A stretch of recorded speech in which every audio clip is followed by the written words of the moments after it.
Authorities say the search for Taylor Wright is ongoing. She is 5 feet 6 inches tall with brown hair. If anyone sees her or has any information of her whereabouts, you're asked to contact police. پنساکولا، فلوریدا. الان 6 روزه که تیلور رایت، یه زن 33 ساله، ناپدید شده. دوست دخترش کاساندرا والر بعد از یه هفته به اداره پلیس اومده تا ناپدید شدنش رو گزارش کنه. کاساندرا طی گفتگو با پلیس به اونا گفت که روز 8 سپتامبر، یعنی روزی که تیلور ناپدید شد، ساعت 7:58 بعد از ظهر یه پیام از سمت اون دریافت کرد و بعد از اون پیام بود که دیگه هیچ وقت تیلور به پیامای کاساندرا جواب نداد. کاساندرا و تیلور خیلی همدیگر رو دوست داشتن، اما روزای آخر رابطهشون شکراب بود و دائم با هم بگو مگو داشتن. چرا؟ تیلور مدتی بود که با یه زن اهل میسیسیپی که به واسطه اعتیادش خیلی هم خوشنام نبود رو هم ریخته بود و داشت از طریق اون زن به کاساندرا خیانت میکرد. از طرف دیگه مصرف کوکائین تیلور مدتی بود که زیاد شده بود و این موضوع به شدت کاساندرا رو که یه زن بی‌حاشیه و محافظه کار بود آزار میداد. شاید براتون سوال شده باشه که چرا کاساندرا حالا، اونم بعد از گذشت 6 روز، اومده تا ناپدید شدن تیلور رو گزارش کنه. از اونجا که اونا تو ماه اخیر دائما تو جر و بحث بودن، کاساندرا اولش خیال میکرد که تیلور به قهر خونه رو ترک کرده و مثل دفعات گذشته خودش دوباره برمیگرده. البته این چیزی بود که کاساندرا به پلیس گفت. تیلور رایت یه زن 33 ساله و اصالتا اهل جکسونویل تو ایالت کارولینای شمالی بود. اون افسر سابق پلیس بود که از سال 2008 کارش رو تو همون جکسونویل شروع کرد. تیلور بعد از 1.5 سال خدمت 3 سالی رو به خاطر بارداری و تولد بچه از کارش به دور بود و بعد از بازگشتش به خدمت دوباره بعد از 6 ماه به طور کلی و برای همیشه شغلش رو عوض کرد و این بار به عنوان یک کارگاه خصوصی مشغول به کار شد. تیلور از همسر سابقش جف رایت یه پسر 8 ساله داشت. اون از طریق یه سایت دوستیابی با کاساندرا آشنا شد که بعد از مدتی ارتباط تلفنی به هم علاقه‌مند شدن و اینطور شد که تیلور از جکسونویل به پنساکولا اومد تا با کاساندرا زندگیشو ادامه بده. تیلور وقتی به پنساکولا اومد هنوز درگیر یه سری مشکلات از زندگی سابقش بود. اون بعد از جداییش از جف هنوز سر حضانت بچه و یه سری مسائل مالی درگیر بود. تیلور بلافاصله بعد از جداییش مبلغ $100,000 از حساب مشترکش با جف برداشت کرده بود که این خب خلاف قانون بود و در ادامه هم به جای اینکه پولو ببره پس بده، سعی کرد تا یه جوری این مبلغ رو توی حساب کتابا گم و گور کنه. اون تو آگوست سال 2017 مبلغ $34,000 از این پولو به حساب زنی به اسم اشلی مکارتور واریز کرد تا تو صندوق اماناتش براش نگه داره. اما اشلی کیه؟ اشلی مکارتور دوست صمیمی تیلور بود که از نظر شخصیتی، اخلاقی، به خصوص شیطنت نقاط مشترک زیادی داشتن و یه سالی بود که به واسطه سبک زندگی مشترک حسابی با هم برخورده بودن. اشلی به لحاظ شغل و حرفه با تیلور نقاط مشترکی داشت. اون تکنسین صحنه جرم بود، ولی خب این اواخر مدتی بود که تو بیزنس خانوادگیشون که تجهیز اماکن ورزشی و تفریحی مثل سالن‌های رقص، بار، رستوران، سالن بیلیارد و از این دست مکانها بود فعالیت میکرد.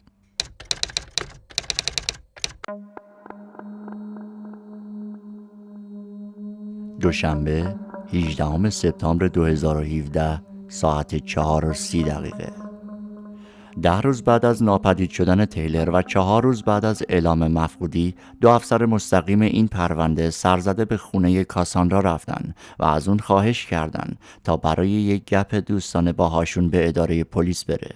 به هر حال کاساندرا هم خونه تیلور بود و بدون شک تنها سرنخ مهم این پرونده. بازجوها همون ابتدای بازجویی از کاساندرا خواستن تا اگه اشکالی نداره موبایلشو برای بررسی بیشتر به واحد تحقیقات تحویل بده و البته که کاساندرا هم هیچ مخالفتی نکرد.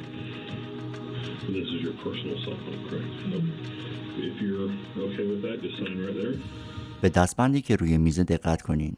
بازجوها این دستبند رو خودشون روی میز گذاشتن تا به کاساندرا یه جورایی بفهمونن که اگرچه برای یک گپ دوستانه اینجا دعوت شدی، اما حرفات میتونه عواقب جدی در پی داشته باشه. راستی بعد نیست درباره صندلی بازجو متهم من موردی که الان به ذهنم رسید و همینجا درباره‌اش صحبت کنیم. توی اتاقای بازجویی اگه دقت کنین صندلی متهم با صندلی بازجوها فرق میکنه و معمولاً اونا طوری طراحی میشن که ارتفاعش کمی پایینتر از صندلی بازجو باشه که خب این حس دست بالا بودن بازجوها رو به متهم القا میکنه. از طرف دیگه و بخش مهمتر این که صندلی متهم معمولاً یه صندلی ساده و بدون قابلیت حرکت انتخاب میشن. چرا؟ خب این باعث میشه تا متهم ثابت توی وضعیت باقی بمونه و دستش توی حرکت و چرخش به اطراف بسته باشه.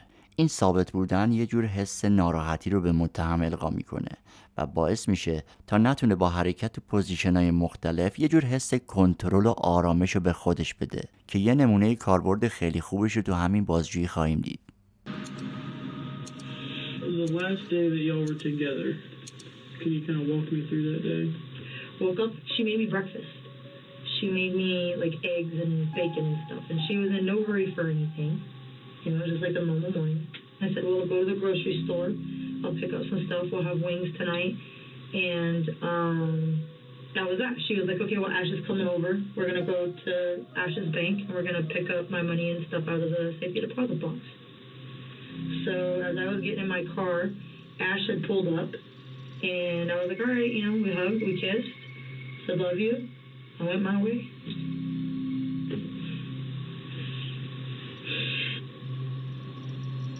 Any other plans, errands they had to run? No.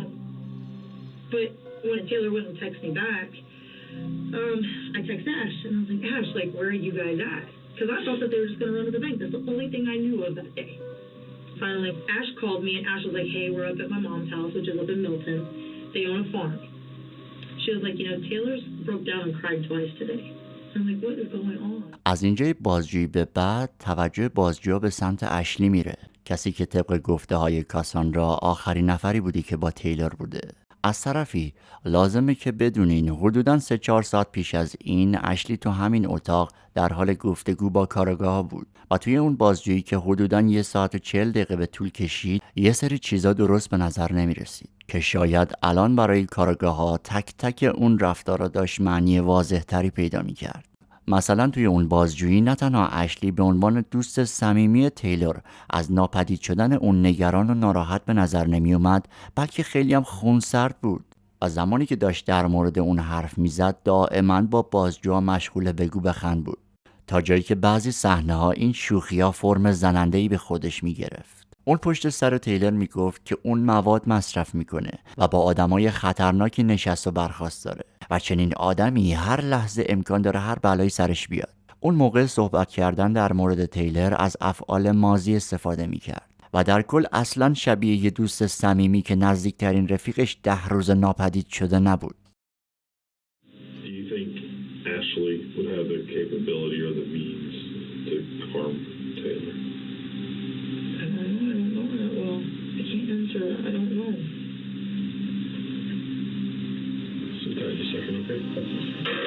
همونطور که دیدیم اینجا یکی از بازجوها از کاساندرا پرسید که آیا ممکنه اشلی به تیلور آسیب زده باشه و عکس‌العمل کاساندرا این بالا پریدن ابروها و فلش شدن صورت نشون میداد که اون کاملا از طرح این سوال شوکه شده بود. این یعنی تا این لحظه اصلا کاساندرا به کشته شدن تیلور فکرم نکرده و عجیبتر این که بخواد به دست اشلی اتفاقی براش افتاده باشه.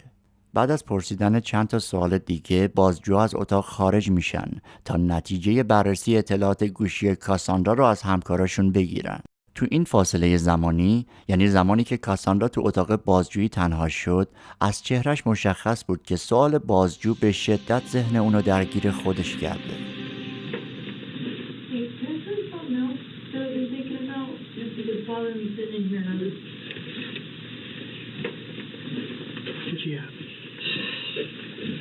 So, Taylor, it seemed like she was getting paranoid.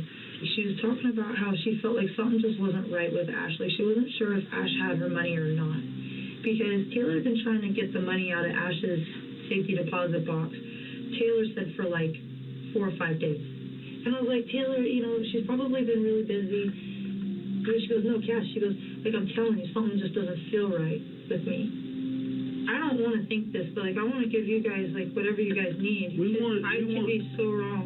No, I'd rather you be wrong and have a feeling or know something to I don't tell want us. Ash to be mad at me though, because I like Ash isn't maybe gonna- accused her or something. Ash isn't going to know anything. گفتیم که تیلور $34,000 رو داده بود تا اشلی براش پنهون کنه. خب حالا شاید سوال بشه که چرا اون؟ به دو دلیل. یکی این که اول اون گفته بود که تو صندوق امانات ولز فارگو حساب داره که خب این دروغ بود. دوم این که اون صمیمی‌ترین دوستش بود. حالا بازجوها اولین کاری که باید میکردن این بود که بدون اینکه جلب توجه کنن حسابا و سوابق و روابط اشلی رو دقیقاً چک کنن و اونا هم بدون معطلی این کار کردن و اما نتیجه 1. اون هیچ حسابی توی ولز فارگو نداشت. 2. روز 16 آگوست مبلغ $34,000 به یکی از حسابای اشلی واریز شده بود که روز 17 یعنی فرداش این پول همینطور تیکه تیکه به حسابای دیگه واریز شده بود تا اینکه مانده حساب دوباره صفر شد ظرف مدت 1 روز. وقتی پلیس یک کپی از چک صندوقدار گرفت متوجه شد که 3 چک به اسم و امضای تیلور رایت نقد شده که امضای هیچ کدوم با همدیگه تطابق نداشت. همین مدارک کافی بودن تا پلیس متقاعد کنه که اشلی حتما یه ارتباطی با ناپدید شدن تیلر داره. کار بعدی که پلیسا میبایست انجام میدادن این بود که به سراغ دکلای مخابراتی و اپراتور تلفن همراه اشلی میرفتن تا ببینن که اون روز حادثه و روزای بعد از اون کجاها بوده. قبلا توی بازجویی اولیه اشلی به کاراگاه گفته بود که آخرین روزی که با تیلر بوده اونا به اتفاق هم به شهر میلتون رفتن، در صورتی که سیگنالای موبایل شهادت میدادن که اون هرگز به میلتون نرفته بلکه کل روز تو کانتونمنت شهری تو 48 کیلومتری میلتون بودن، منطقه‌ای که بعداً کارگاه‌ها متوجه شدن که مزرعه خانوادگی اشلی اونجا بوده. حالا وقتش بود که پلیسا با در دست داشتن پرینت حساب اشلی و پرینت سیگنالای موبایلش اونو به اتاق بازجویی بکشونن تا با تکرار حرفای بازجویی اول اونو با دروغاش گیر بندازن. ضمناً پلیس طوری برنامه‌ریزی کرده بود که درست زمانی که اشلی تو اتاق بازجویی مشغول سوال و جوابه یه تیم تحقیقاتی هم به مزرعه‌شون تو کانتونمنت بره بدون اینکه اشلی از قبل چیزی بدونه، چرا که قرار بود تا جای ممکن اونو نسبت به این موضوع هوشیار نکنن. چهره اشلی و زبان بدنش تو این بازجویی کاملا با دفعه پیش متفاوت بود. انگار سر حال نبود یا شاید از رفتارهای کارآگاه‌ها متوجه شده بود که یه چیزایی متوجه شدن. راستی قبلا گفته بودم که اشلی یه تکنسین صحنه جرم بود، درسته؟ اون بعد از بازجویی اولش دائما روز به روز با کارآگاه‌ها در تماس بود و به بهانه اینکه نگران تیلر و دلش میخواد تو پیدا کردن یه سرنخ به اونا کمک کنه دائما در حال گرفتن آمار کار کارآگاه‌ها بود. یه جورایی میخواست بدونه که چقدر خطر بهش نزدیک شده. اما کارآگاه‌ها بعد از 2-3 روز متوجه شدن و شروع کردن به دادن آمار غلط به اشلی. و اما برگردیم به اتاق بازجویی. به گفته سربازجو هدف نهایی این بازجویی این بود که اشلی رو با دروغاش روبرو کنن و وادارش کنن تا حقیقت رو بگه. جلوتر خواهیم دید که بازجوها به خوبی تکنیک پلیس خوب و بد رو در حین بازجویی به کار میگیرن.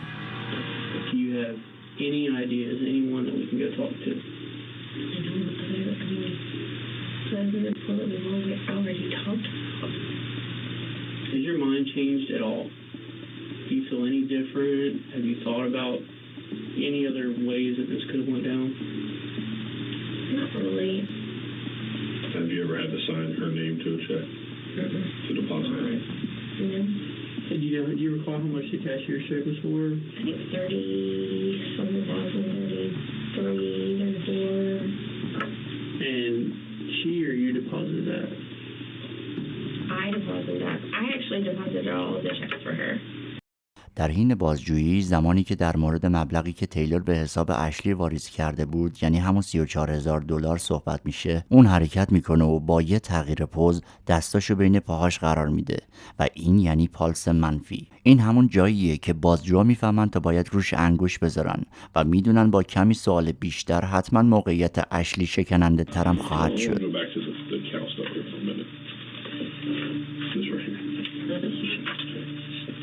Totally could be explained on this one. Yeah, that's why. I think this is the.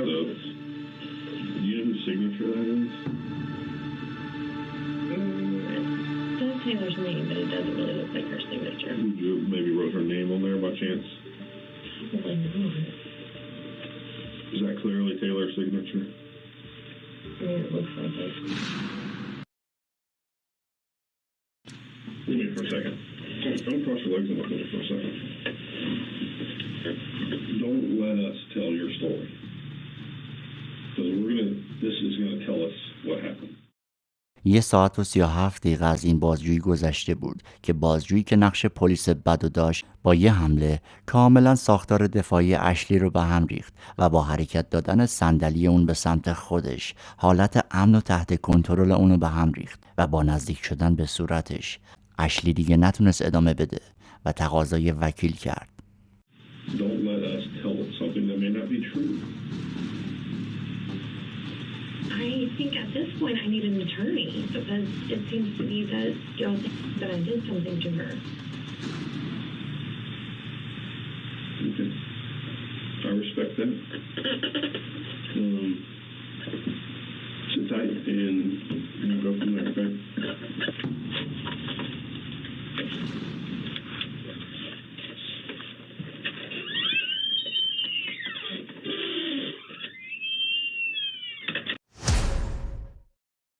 اون بیرون و در سمت دیگه تیم تجسس در کانتونمنت اطراف مزرعه خانوادگی اشلی مشغول تجسس بودن که منطقه نظر اونا رو جلب کرد. درست در حاشیه مزرعه بخشی بود که از شاخ و برگ درختها پوشیده شده بود و بافت نرمالی نسبت به اطرافش نداشت. وقتی پلیسا بوته ها و شاخه ها رو جابجا کردن، چیزی رو که به دنبالش بودن پیدا کردن. جمجمه یه انسان که با خاک گلدون و سیمان پوشیده شده بود. در اطراف اون جمجمه پلیسا تونستن بقایای اسکلت رو هم پیدا کنن و اونا رو کنار هم قرار بدن. همچنین یک گردنبند میون این استخونا بود که طبق عکسای تیلر متعلق به اون بود. روی جمجمه سوراخی بود که حاکی از این بود که از پشت سر به اون شلیک شده. ظاهراً اشلی مدتی بعد از اینکه نتونسته بود یا نخواسته بود پول تیلر رو پس بده تصمیم گرفته بود تا کار اونو تموم کنه. بعدش هم اونو همونجا توی مزرعه توی یه قبر کم عمق انداخته بود و روی اونو با خاک گلدون و بتون پوشونده بود. اما با وجود تمام این مدارک تیلر ترجیح داد تا از حق سکوتش استفاده کنه و باقی کارو به دست وکیل بسپره. تا اینجا برای همه ما و بازجوها قاتل بودن اشلی کاملا روشنه. اما اون با وجود تمامی مدارکی که علیه اون وجود داره زیر بار این قتل نرفت و از اینجا به بعد سرنوشت این پرونده رو به دست وکیلش سپرد و در ادامه هم خواهیم دید که توی جدال خاص وکلای اون علیرغم تمامی شواهدی که علیه اشلی وجود داره اون رو تا مرز بیگناهی میبرن. وکالت اشلی رو تو این پرونده یه تیم وکالت 2 نفره که یه پدر و پسر بودن به عهده گرفتن. گفتیم که جمجمه تیلر توی مزرعه اشلی کشف شد و زمانی که کشف شد روی اون با خاک گلدون و بتون پوشیده شده بود. اتفاقا تصاویری از اشلی به دست اومد که اونو صبح روز 8 می یعنی روزی که تیلر ناپدید شد توی یه مغازه نشون میده که مشغول خرید خاک گلدونه که بعد از بررسی خاکی که اطراف جمجمه بود متوجه شدن که خاک از جنس همون خاکیه که اشلی از مغازه خرید کرده. وکیل پسر در توجیه این مدرک دادستان اعلام کرد که اشلی این خاک رو برای باغچش خریده. لازمه تا اینجا یه پرانتز باز کنم. صحبت از دادستان شد. دادستان این پرونده توی مصاحبه‌ای که بعد از دادگاه انجام داد گفت اثبات اتهام اشلی کار خیلی دشواری بود، چرا که اون به لحاظ ظاهر و چهره یه زن ظریف و زیبا بود و به طور کلی چهرش خیلی به قاتلا نمیخورد. اون میگفت اشلی تو کل دادگاه یه چهره معصومانه به خودش گرفته بود و سکوت کرده بود و این کار منو برای مقصر نشون دادن اون سخت کرده بود. وکیل اشلی در ابتدا سعی کرد تا با استفاده از یه سری مدارک مثل پیام‌های تیلر و کاساندرا و همچنین سابقه درهم زندگی تیلر شخصیت اونو یه شخصیت ناپایدار و متزلزل نشون بده و بعدش فقط بگه که این قتل میتونسته اصلا یه روز دیگه و به دست یه نفر دیگه رخ داده باشه و قاتل با اطلاع از این که اون تو 8 مارس با اشلی اونجا بوده جسد آورده اونجا رها کرده تا همه چیز به گردن اشلی بیفته. و البته که وکیل تا حدود زیادی هم موفق بود و تونست دادستان رو به دردسر بندازه. اما چیزی که کار وکیل رو خراب کرد و اگه دقیق تر بخوام بگم اصلا سبب محکوم شدن اشلی شد این بود که اون شب قبل از حادثه تو همون کلوب استریپی که پاتوقشون بود در مورد قتل تیلر با 2 از دوستای نزدیکش صحبت کرده بود. خب اون مست بود و حواسش به دهنش نبود. اون به دوستاش گفته بود که میخواد تو آبجوی تیلر کوکائین بریزه و اونو مسموم کنه. اون به دوستش گفته بود که دنیا بدون تیلر جای بهتریه. اون زمانی که مست کرده بود و داشت همچین حرفایی رو میزد هیچ وقت به چنین روزی فکر نکرده بود. شاید برای خیلی سوال پیش اومده باشه که چرا اصلا باید اشلی تیلر رو بکشه؟ چی شد که اون به جای رسید که دست به چنین کاری زد و اینکه چطور اونو به قتل رسوند؟ زمانی که تیلر اون مبلغ $34,000 به شکل امانت به اشلی داد، اون که یه زن عیاش و بی حساب کتاب بود، فردای اون روز با اون پول برای دوست پسرش یه قایق و یه موتورسیکلت خرید. برای شناخت بیشتر اشلی بد نیست بدونین که اون یه زن متأهله. حدوداً کمتر از 1 ماه بعدش تیلر تصمیم گرفت تا اون پولو به حساب همسرش برگردونه. چرا که اون میخواست بابت این موضوع شکایت کنه و در صورت شکایت نه تنها ممکن بود تیلر به زندان بیفته بلکه خطر از دست دادن حضانت بچه‌ش هم وسط بود. تیلر از اشلی خواست تا پولو به حسابش برگردونه، اما اشلی که تمام پولو خرج کرده بود مدتی اونو سردون تا بلکه بتونه کاری کنه.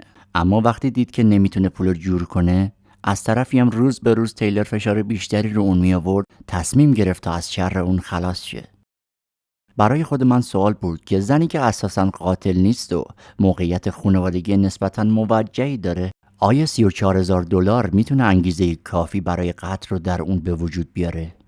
پاسخی که من بهش رسیدم این بود که احتمالاً اون از آبروریزی جلوی خانواده‌اش واهمه داشت. اینکه اون با وجود داشتن همسر و فرزند یه زندگی مخفی شبونه داشت و دلش نمیخواست که کسی چیزی از این موضوع بدونه. ضمناً سبک زندگی اشلی و این مصرف بی‌رویه و روزانه کوکائین و الکل بدون شک حالت روانی یه نفر رو ناپایدار میکنه و اساساً از چنین شخصی نباید توقع تصمیمای منطقی داشت. به هر صورت روز حادثه اون به اتفاق تیلر و با این بهانه که قرار پول اونو بهش برگردونه با اون به مزرعه خانوادگیشون رفت و بعد از مصرف مقداری کوکائین و آبجو، زمانی که احتمالاً تیلر در آرامش و امنیت مشغول گذروندن زمان کنار صمیمی‌ترین دوستش بوده، با شلیک یه گلوله به جمجمه از پشت سر به زندگی اون خاتمه داده. نهایتاً تو سال 2019 جلسات دادگاه تشکیل شد و بعد از گذروندن 5 جلسه دادگاه اشلی مکارتور به حبس ابد بدون آزادی مشروط محکوم شد.